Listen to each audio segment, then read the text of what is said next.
video kali ini, kelompok 3 akan memaparkan hasil dari tugas proyeknya mengenai mata kuliah Teknologi Informasi dan Media dalam bimbingan konseling. Kelompok 3 akan membahas mengenai pemanfaatan teknologi informasi di bimbingan dan konseling. Kelompok 3 terdiri dari beberapa anggota.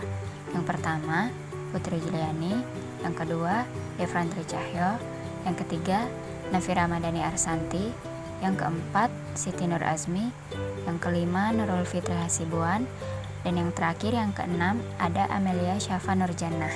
Selanjutnya, pembahasan mengenai bimbingan dan konseling. Bimbingan dan konseling atau biasa disingkat BK di Indonesia merupakan layanan yang sedang berkembang dalam dunia pendidikan. Salah satu hal yang ikut berperan dalam mengembangkan bimbingan dan konseling di Indonesia adalah teknologi informasi. Teknologi informasi tentunya memiliki beberapa fungsi untuk membantu para guru BK ataupun konselor.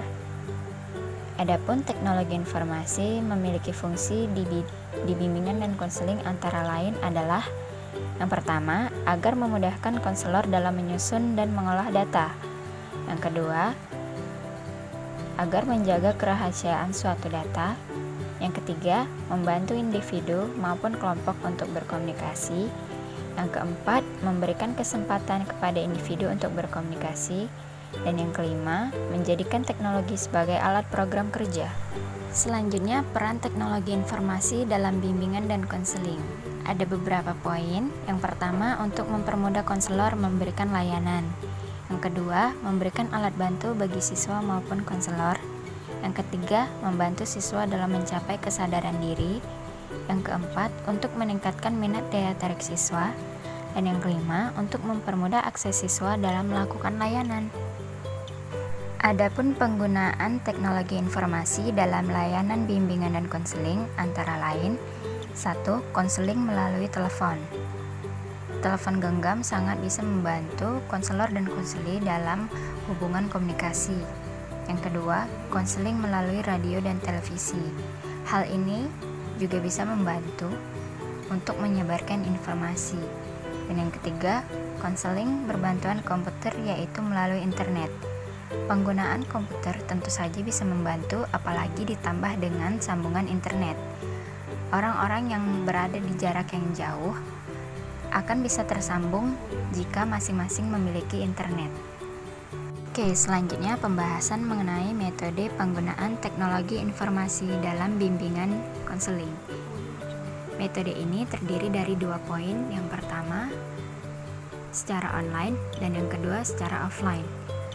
Secara online bisa dari webvlog sebagai penyedia informasi bagi peserta didik tentang segala hal yang dibutuhkan dalam mengembangkan dirinya. Cara chatting juga bisa menjadi metode yang digunakan untuk konseling jarak jauh yang memerlukan penanganan segera, namun terhalang jarak dan waktu. Selanjutnya bisa menggunakan email ataupun surat elektronik.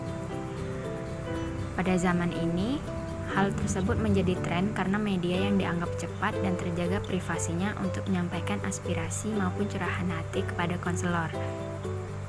SMS dan telepon juga menjadi media yang paling digemari karena semakin terjangkaunya perangkat yang dibutuhkan guna tersampainya pesan dari siswa atau konseli kepada konselor maupun sebaliknya. Selanjutnya, dengan cara offline. Penggunaan teknologi dalam layanan bimbingan dan konseling terdiri dari metode offline, yakni metode yang tidak tersambung dengan internet maupun media komunikasi jarak jauh lainnya. Pada metode ini lebih pada pemanfaatan sebagai cara konseling tatap langsung.